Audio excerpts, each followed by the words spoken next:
Welcome back, everybody, to Hoops with Noops. I, of course, am Alex Noops Christensen, brought to you by FTN Bets, where you can find Hoops with Noops written on Monday, Tuesday, Thursday, and Friday, and this video edition that we do on Monday as well as Fridays. Of course, if you get into the FTN Discord, you can find my plays there every day. I'm always in the NBA betting chat there. It's a really nice community, so be sure to check that out. Of course, you can see down there at the bottom, there's a ticker with a little bit of a discount code for you. You get a little bit of a discount for joining for the NBA. And again, it's been a great start to the season. And not only are we deep into the season, it is finally time for, I know what a lot of people have been excited about, the in-season tournament. And yes, I had to force myself to use 3 exclamation points there. I am excited. I'm not super excited. I think I'm more excited than the average person. From what I've read, and I think a lot of people's opinions of this in-season tournament well, it's not a championship. It's not going to matter. And I understand all that. But what I would say is it's an opportunity for the NBA to make these regular season games more interesting. I think the biggest complaint any NBA fan has, or really anybody that interacts with the NBA, especially in November and December and January and some of those months where teams aren't necessarily taking games as seriously. This is an opportunity for them to create incentive for teams to really play hard and be focused for games that they would have had to play anyway. So it was a nice way for the NBA and the league to go, how do we change this? How do we make this product a little bit better without having to ask more of our players? And let's get into the format a little bit. There's, I'm sure, been a lot of coverage of that, but just to make sure everybody kind of knows what we're getting into tonight, all 30 NBA teams are split into 6 groups. Those 6 groups will play regular season games starting in November and December. The winners of those games get points. Whoever wins those groups, those 6 teams move forward to the knockout round of the in-season tournament. There's also 2 wild card teams as well. And those groups are mixed up. It's teams from the same conference, but it's not the same as division. So you'll see a little different set of matchups than maybe you're used to. So again, our 6 group winners as well as 2 wild cards move into a knockout round. And that works just like the March Madness bracket. Basically, you'll have sort of an Elite 8 there. They get down into the semifinals, again, the Final Four, if you will, the in-season tournament.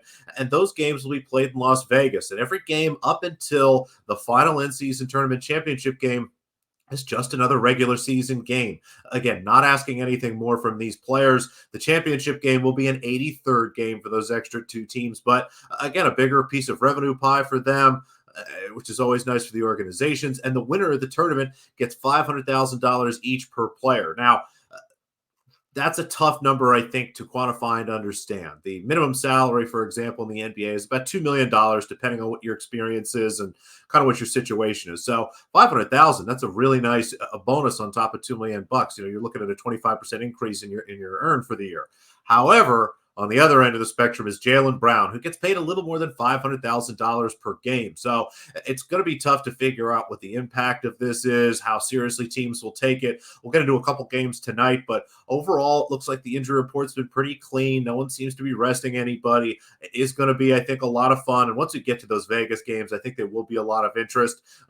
Teams do seem to be excited. They've created a lot of interesting looking NBA courts. Something I think maybe we'll be talking about in future Hoops with Noops is there maybe an angle to players having to adjust to some of these floors. You should see them. They're bright blue and red. It's going to be really tough maybe at first to adjust to looking down at that instead of your normal basketball court. But let's try to have some optimism and excitement for the in-season tournament. Again, we have a reason to think that November and December basketball games might matter a little more than they used to. Now, let's get into tonight's action. I've got 3 games I want to cover. I got plays for each one of those. Again, if you have any questions about the other games, I'm always floating around in the FTN Discord. Be sure to check that out. And again, FTN has a lot of other great tools. Check out the same game parlay prop tool, the prop tool itself for individual things, and then the NBA model. It's a lot of things to work with if you have any other questions or you want to know more about other games. But let's get started. One of the first games tonight, the Cleveland Cavaliers at the Indiana Pacers. Again, an in-season tournament matchup, also a division matchup. These are 2 teams that play quite a bit, and there's a lot of sliding doors, if you will, or points of access in terms of what's going to happen and will sort of make things change in this matchup here. And we'll start with the Cleveland Cavaliers team, which has a questionable Darius Garland and a questionable Jarrett Allen. And those are tough players for them to be without. Jared Allen really unlocks the full potential of their defense, one of the best defenses in the NBA last year. One of the few teams that in Evan Mobley and Jared Allen, when they play together, have two guys that can protect the rim, but also defend on the perimeter. That is incredibly valuable and drives a lot for the Cleveland Cavaliers. He's missed the last couple games. I would guess that maybe he plays, not 100% sure there, but if he's in, that's a big boon for the Cleveland Cavaliers, who are 3-point favorites already here. I think if Allen's in, that number will move again to 4, maybe 4.5, and you'll probably actually even see the total tick down just a bit. The total right now, let me just double check, for the Cleveland Cavaliers-Pacers game, sitting at 225.5. So as I look at this again, Cavs -3, 225.5. Jared Allen, if he's in, I think you'll see the Cavs become a little bigger favorites. The total tick down. Darius Garland, a big player for them. Now, a little, not to say that he's less important than Jared Allen, but with Donovan Mitchell playing, the Cleveland offense still has enough talent in it and enough star power to play well, to score enough points. Obviously, everything gets better with Garland on the floor. He's a great shooter. He stretches things out. It makes everything easier.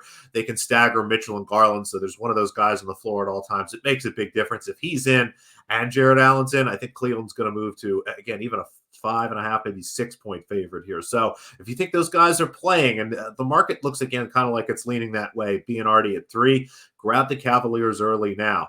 On the other side of the court, the Indiana Pacers have a questionable Tyrese Halliburton. He missed their last game. My guess is they're resting him for, again, this in-season tournament and division matchup. Halliburton, one of the most important players in the league in terms of being looking against the spread, against the total and things. He's just so important for this team. He unlocks the offense. He is the best guard. It's not like Cleveland where they've got a player like Donovan Mitchell or another secondary guard who can pick up the load a little bit when Halliburton is out. He's super important to this team. So if he's in, again, those other two guys from Cleveland are out. I think you might even see this number move to, say, Cavs -1 or pick them somewhere in that nature. So a lot of uncertainty here, which makes things very tough. And unfortunately, don't really have a bet here for the total or the full game spread. Again, lean towards the Cavaliers if everyone's in, lean towards the Pacers if everyone's out.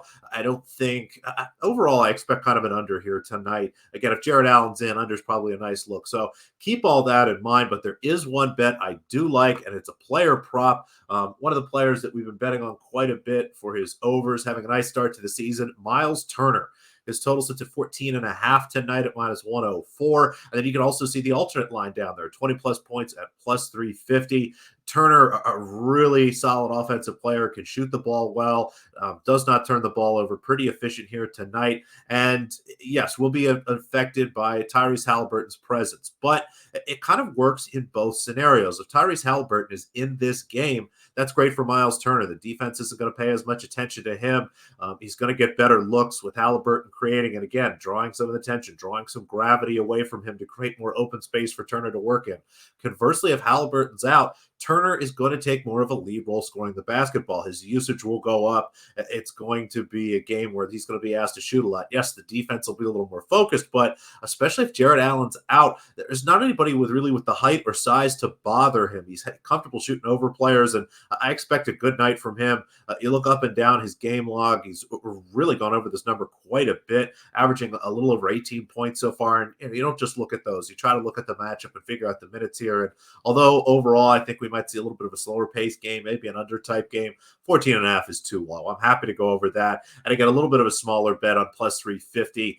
Just 3/4 of a unit on the 14.5, a quarter unit on the second play, just trying to make sure that we're always maintaining the same bet size. You'll see sometimes people say, put a unit on the main play and then a half unit here and a quarter unit. Now all of a sudden we're betting almost 2 units on something. So let's try to keep it to 1. Again, 3/4 of what you usually bet on the over 14.5, and just a quarter stake on the alternate there. A little bit of a better payoff if things go really well and this angle is as solid as I think it is. Let's jump into the next game here. The New York Knickerbockers visit the Milwaukee Bucks. It has to be time to be concerned in Milwaukee. The addition of Damian Lillard has been great offensively, but we've seen the impact defensively, and it has been huge and in a very, very bad way.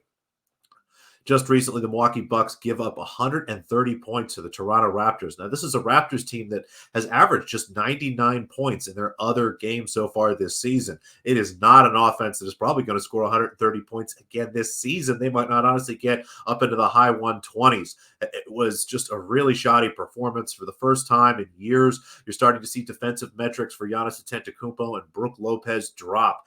And really what I think is happening here is the move from Jrue Holiday to Damian Lillard from a defensive perspective. You're going from one of the best perimeter defenders in the NBA, Jrue Holiday, someone who makes a huge impact on that side of the floor, to a guy in Damian Lillard who tries his best, but is not a good perimeter defender. So a lot of times, Brook Lopez and Giannis Antetokounmpo are now being asked to guard players who are in much more advantageous positions. It's easier to get past that perimeter defense.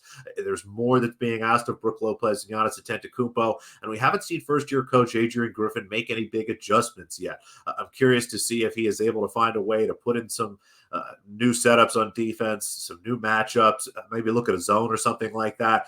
There's got to be some changes in Milwaukee from a defensive perspective because it's really been tough, and that's been one of the cornerstones of this team. Again, very early in the season, and there's plenty of time for them to adjust. But what about tonight? They have to play basketball now, and we've yet to see anything.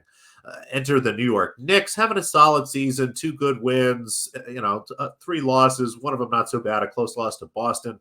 Pretty much what we expected here, but in a little bit of a tough schedule spot. They did get a home game against Cleveland, but if you go back, the last 5 games, they've had to travel every night. They've had 3 road games, 1 home game, and then another road game tonight. The fatigue of that is really tough, especially playing for a coach like Thibodeau, who you see generally some high minute loads there. So not quite sure what we're going to get. I think, though, that it could be a good game for their guards. Jalen Brunson, Emmanuel quickly should have a lot of usage tonight and getting some good opportunities. No real bets for me there. It's tough to understand kind of what they're going to do. Again, this full game line, as we take a look at it here, the Bucks are 5.5-point favorites. The total's 224. I did mention that off the top because I'm pretty much at the same numbers here. I think that Milwaukee is the better team, deserves to be the favorites, especially at home. They are in trouble with a Knicks team that does have the guards to attack, and if they really can't figure this defense out, it's only going to get harder for the Milwaukee Bucks. So we'll pass on some of those full game markets. And similar to what we talked about at Miles Turner, there is another really nice player prop here that I like, and it's something that we bet quite a bit. Again, if you're in that Discord for the FTN bets, in that NBA plays, NBA betting chat, I know that you've had some Mitchell Robinson bets because, man, he has been fantastic rebounding the ball this year. Just the market a little bit slow to adjust. We see that with some of these derivative markets every single year, and you can do well just going through and kind of attacking the same angles until really the numbers move in a significant way. Robinson has been fantastic. He's played 5 games this season. 2 of them, he's only played about 22 minutes, had 7 rebounds and 1 and 9 in the other. But in the other games where he's played 29 minutes or more, he's averaging about 14.5, 15 rebounds per game. Just a tremendous numbers for him. And it does really come down to that usage. Sometimes the Knicks really need his size. They need a lot of minutes out of him to defend the basket, to clean the boards. And tonight against Milwaukee, we're going to see that. Not only do they need him on the floor to guard Lopez, to slow down Giannis when he gets to the rim, he's also got to be there to protect the rim against Lillard. He's going to play, I think, at least 30 minutes tonight, possibly even 35. That means a ton of usage. That means a ton of opportunities for rebounds. 10 plus at plus money looks great to me. I was expecting to, for the general total to be 10.5, maybe minus 110. So to get 10 plus, which is really 9.5 at plus money, looks really nice to me. Again, we'll go 3/4 of a unit there. And you can also get over 13.5 rebounds or 14 plus. Again, multiple ways to say that, but our friends at FanDuel like to call it 14 plus. That is plus 350 there as well. 2 really good bets. You can go ahead and play 16 plus if you want, but I'm going to draw the line at 14 plus. I didn't think that the change in the price for that 16 plus really worked. And again, looking at the same game parlay tool at FTN, which really does a good job of helping you show what their model thinks that value is, like the 14 plus bet better than the 16 plus bet. So again, Mitchell Robinson, just a player prop here in the Knicks Bucks game, him to have 10 or more rebounds, him to have 14 or more rebounds. Again, take your unit, about 3/4 of that unit on one, and 1/4 on the other. Third and final game that I want to talk about, we have the Golden State Warriors visiting the Oklahoma City Thunder. And in this case, the Warriors, obviously favorites, but 6-point favorites here on the road. The total of 225. Two teams that have started the season pretty well. The Warriors had some early injuries, but Steph Curry playing some incredible basketball. Things look nice, especially with Draymond Green back. The Thunder played well, but they are without Shai Gilgeous-Alexander tonight. And again, in terms of players that are among the most important in the league, there's few and far ahead of Shai Gilgeous-Alexander in terms of what he means to a team when he's in and out, and specifically, from a pace perspective here. And I want to thank Frank Brank, a numbers guy over at FTN, for sharing some of these with me. I want to make sure I read these to get these correct. But Shai Gilgeous-Alexander, when he is on the floor versus off the floor, that's about a second more per possession when he's off the floor. That means that they score, they are about 13 and a half seconds per possession with Shai. They're about 14 and a half seconds per possession without Shai. And you might be thinking to yourself, 1 second, what does 1 second matter? But for a team that averages about 80 possessions a game at a second per possession, you're looking at about 5 less possessions. And, if you're averaging a point per possession, which is, fairly average to a little below average for an NBA team, again, that's about 4 or 5 points you're missing per game. That's a huge difference. It really compounds and compounds. And you take that into account, the pace, also the lack of talent. SGA is the best guard on this team.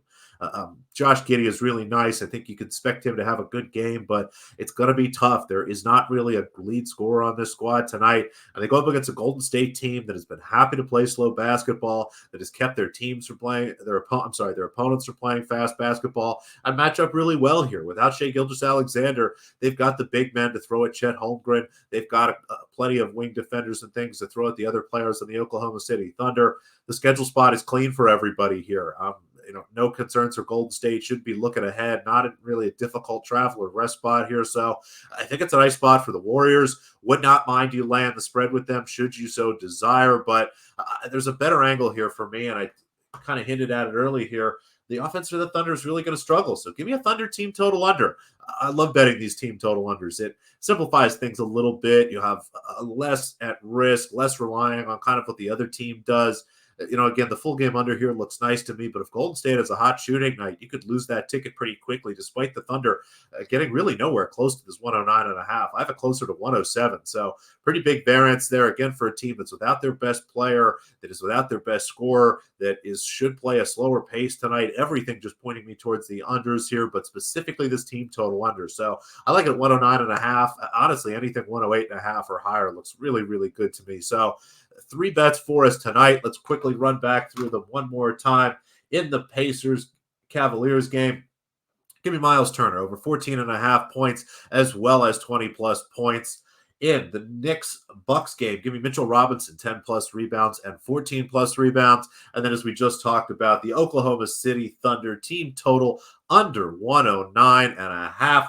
That's 3 bets for us. Thanks again so much for watching Hoops with Noops. Again, if you want to read this, you can. There'll be a written preview out today. I'm sure it'll already be up by the time you see this. And again, every Monday, Tuesday, Thursday, and Friday, I'll do the written preview, and I'll be back Monday with some more video stuff. Again, I'll always be in the FTN Discord chat. Really appreciate all the interaction stuff there. Thanks again for watching. Best of luck, and I will be back, like I said, on Monday with some more. See you then.